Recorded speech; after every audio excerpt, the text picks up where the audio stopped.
CMR jewellers సువర్ణ సంక్రాంతి సంబరాలు బంగారు ఆభరణాలపై 1050% తగ్గింపు. సో అంటే రీ ఎంట్రీ అనేది ఒక డిఫరెంట్ ఉంటుంది. జనాలు రిసీవ్ చేసుకోవాలి మనల్ని. అక్కడ కూడా మీకు ఇబ్బంది లేదు మేడం.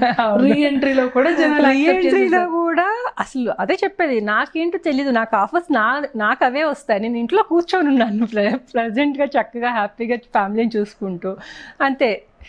క్రాంతి మాధవ్ గారు ఎవరైనా మంచి హీరోయిన్ ఓల్డ్గా చేసిన వాళ్ళు ఉంటే వాళ్ళని తీసుకుందామండి అని అప్రోచ్ అయ్యారు. అప్పుడు పరశురి ప్రసాద్ గారు అమ్మాయి ఉంది, ఆ అమ్మాయితో అడిగి చేపిద్దామని అప్పుడు నన్ను అప్రోచ్ అయ్యారు. ప్రకాష్ రాజ్ గారు అనగానే నేను ఎగరిగా అంతేసి యాక్సెప్ట్ చేశాను.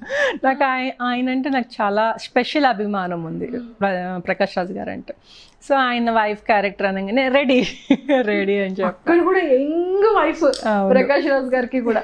సో అంటే బెస్ట్ మెమరబుల్ మూమెంట్ ఏంటి? అతను ఏం చెప్పారు ప్రకాష్ రాజ్ గారు? ప్రకాష్ గారు రోజు సెట్లో ఆయన నాట పట్టి ఇచ్చేవాళ్ళు, నాకు రెండో పెళ్ళాం అని చెప్పి. అంటే యంగ్గా ఉన్నానని చెప్పి, ఆ ఏజ్ గ్రూప్ కాదు కదా, నా రెండో భార్యలే అని చెప్పి. వీళ్ళందరూ చాలా యంగ్గా ఉందండి మీ ముందు అని కో ఆర్టిస్ట్లు అంటుంటే నేను రెండో పెళ్లి చేసుకున్నాలే అని చెప్పేవాళ్ళు అనమాట. సరదాగా ఆట పట్టించేవాళ్ళు. ఫస్ట్ డే ఆయనతో ఇక్కడ అన్నపూర్ణ స్టూడియోస్లో షూట్ చేసినప్పుడు అసలు 2 రోజులు నేను ఆయనతో మాట్లాడాల. ఫస్ట్ సీనే ఆయనకి నేను భయపడే సీన్. రియాలిటీ ఏంటన్నది అక్కడ నేను చూపించేశారు. మందాకిని ఏదో డాగ్ మిస్ అవుతుంది అనమాట. ఆ డాగ్ మిస్ అయిన పెద్దగా అరుస్తారు. ఆ పెద్దగా అరిచిన దానికి ఉలికిపడ్డాను రియల్గా. ఉలికిపడి ఆ ఫస్ట్ డే రియల్ ఫియర్ అనేది అందరికేమో నేను బాగా యాక్ట్ చేశాను, అది రియాలిటీ ఏంటంటే నేను రియల్గా భయపడ్డా నేను. So first day second day ఇక్కడ అన్నపూర్ణలో జరిగినప్పుడు నేను అంతా ఆయనతో మాట్లాడలేకపోయాను, భయం వేసింది నాకు. సీనియర్ ప్లస్ అది ఇది అని చెప్పి చాలామంది చెప్పేవాళ్ళు ఆయన కోపం ఎక్కువ అది ఎక్కువ అని.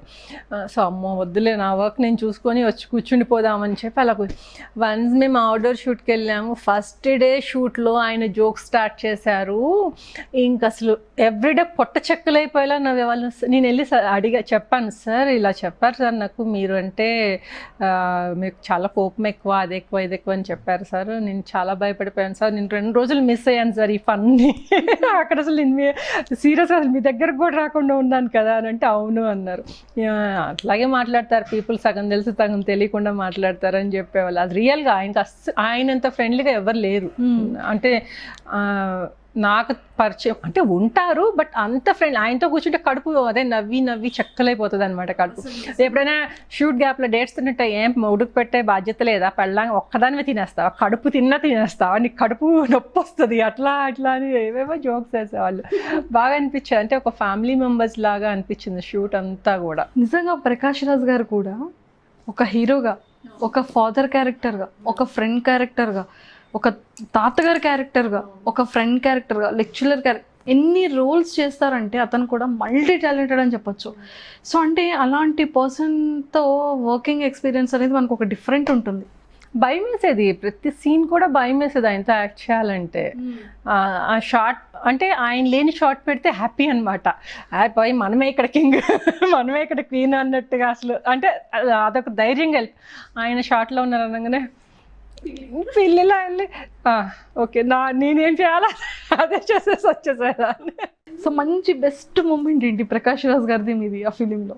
అసలు ఆ ఫిలిం అంతా కూడా బెస్టే, ఎవ్రీడే బెస్ట్. సరదా సాయంత్రం అయితే అవుట్డోర్ ఫుడ్ తెప్పించుకునే వాళ్ళం, కలిసి కూర్చొని తినేవాళ్ళం. సెట్లో కూడా రోజు ఆఫ్టర్నూన్ ఎవరు క్యారవాన్స్లో కూర్చొని తినేవాళ్ళం కాదు. ఆయన స్పెషల్గా ఎక్కడెక్కడ మంచి మంచి ఫుడ్స్ దొరుకుతాయి. అక్కడ మేము పొల్లాచిలో చేస్తాం. పొల్లాచిలో ఎక్కడ బిర్యానీస్ బాగుంటాయి అవన్నీ ఆయన అంటే చాలా వర్క్ చేశారు కదా, ఆ ప్లేసెస్ ఎక్కడేం బాగుంటాయి అనేది తనకు తెలుసు అనమాట.